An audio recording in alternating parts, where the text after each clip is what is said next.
علیکم، میں رہبر سباری اور آپ دیکھ رہے ہیں پیغام انسانیت 72۔ موجودہ وقت جو ہے، موجودہ ماحول جو ہے وہ کافی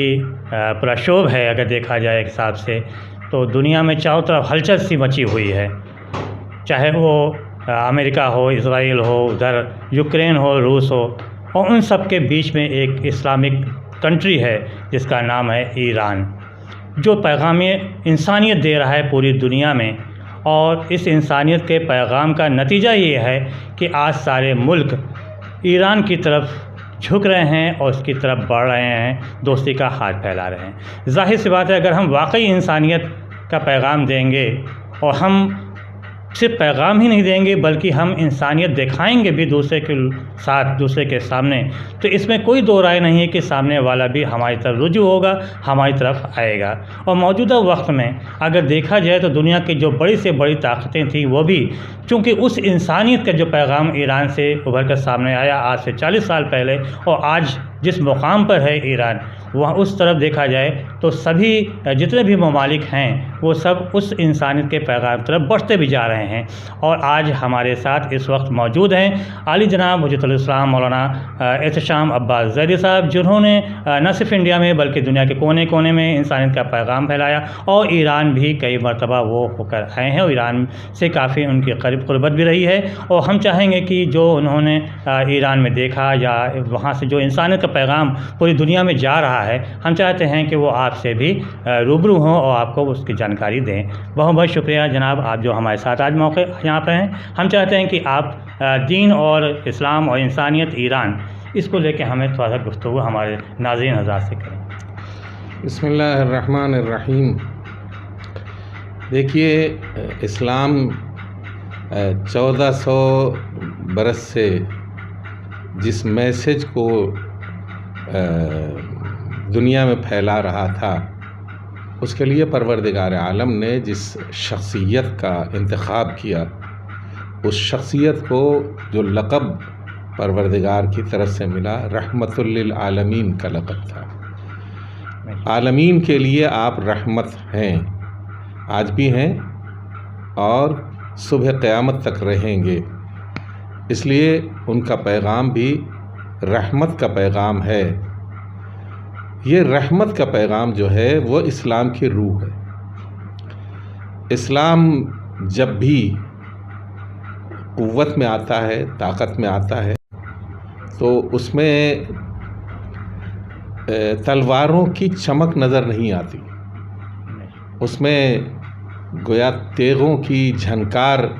نظر نہیں آتی۔ اسلام ہے، اگر اسلام کے نام پر اگر کچھ ہے اور اس میں ظلم و جبر و بربریت دکھائی دیتی ہے تو وہ اسلام نہیں ہے۔ جیسا کہ مختلف اسلامی سو کالڈ اسلامی بادشاہوں نے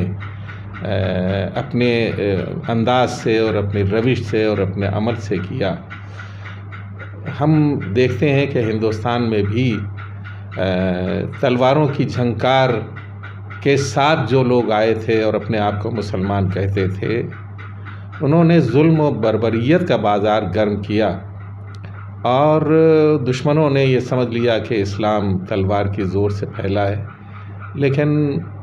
ان آنے والوں سے 200 برس پہلے سے ہی وہ صوفیاء کرام، وہ اہل اللہ اور وہ دین اسلام سے متاثر شخصیتیں آئیں کہ جنہوں نے اپنی محبت کا پیغام ہندوستان میں پھیلایا،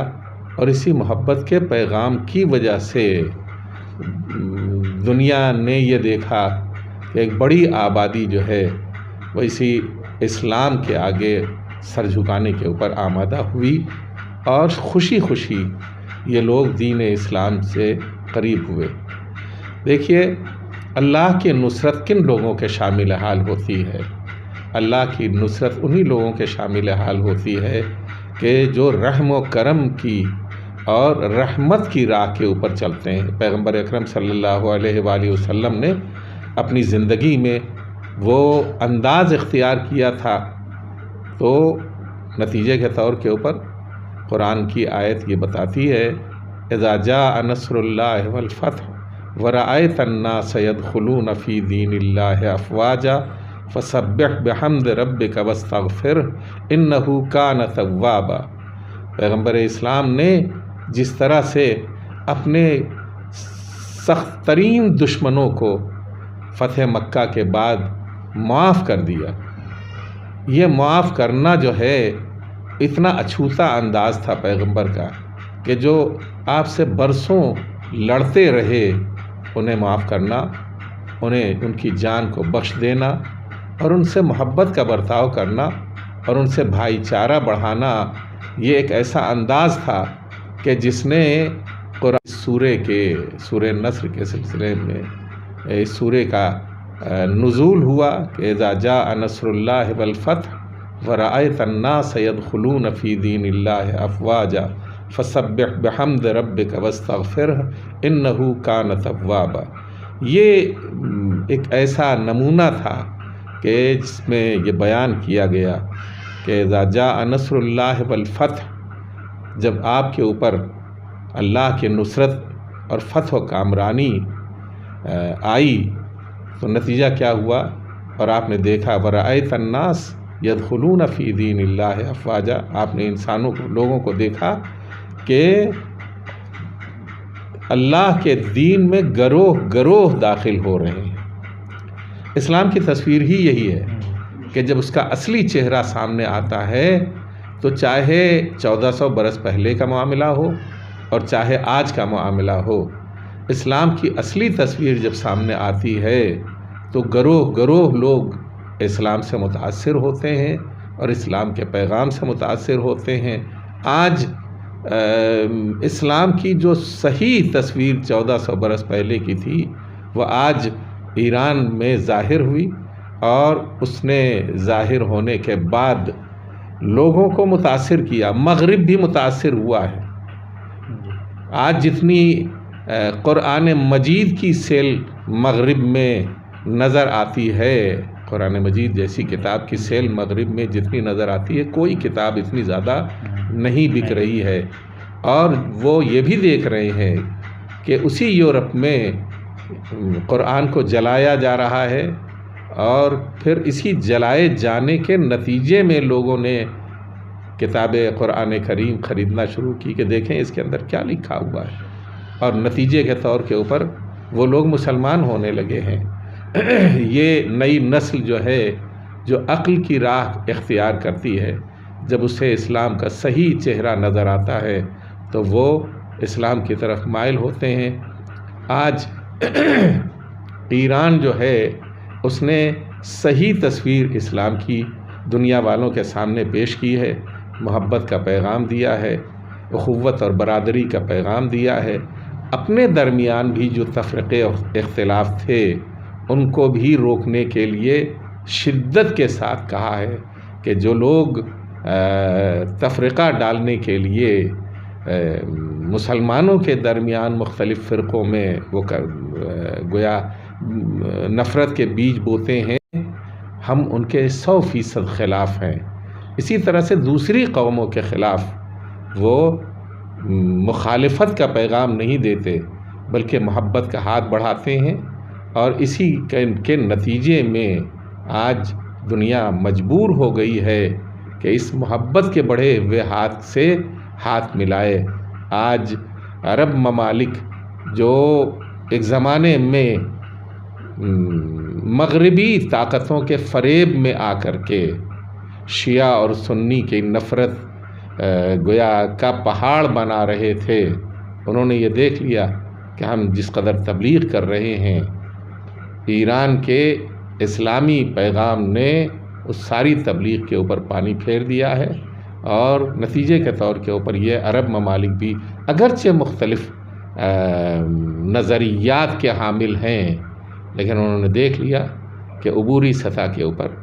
مسلمان کو مسلمان کے ساتھ رہنا چاہیے، مسلمان کا ہاتھ مسلمان کے ہاتھ میں ہونا چاہیے، مغربی طاقتوں کے ہاتھ میں نہیں ہونا چاہیے۔ اور جیسا کہ قرآن کریم نے یہ کہہ دیا ہے کہ یا ایھا الذین آمنو، تم اے ایمان والو تم یہود و نصارہ کو اپنا بھائی نہ بناؤ، اپنا ولی نہ بناؤ، اپنا سرپرست اور اپنا دوست نہ بناؤ، اس لیے کہ وہ تمہارے درمیان تفرقہ ایجاد کرتے ہیں۔ اور ہم نے یہ دیکھ لیا ان گزشتہ دنوں میں، ایک بڑے ملک کے سب سے بڑے پریزیڈنٹ نے جب یہ کہا اور دنیا میں یہ بات پھیلی کہ سعودیہ ہمارے لیے دودھ دینے والی گائے ہے، تو لوگوں کے سمجھ میں آیا کہ بھائی یہ لوگ ہم سے کیا چاہتے ہیں، اور نتیجے کے طور کے اوپر انہوں نے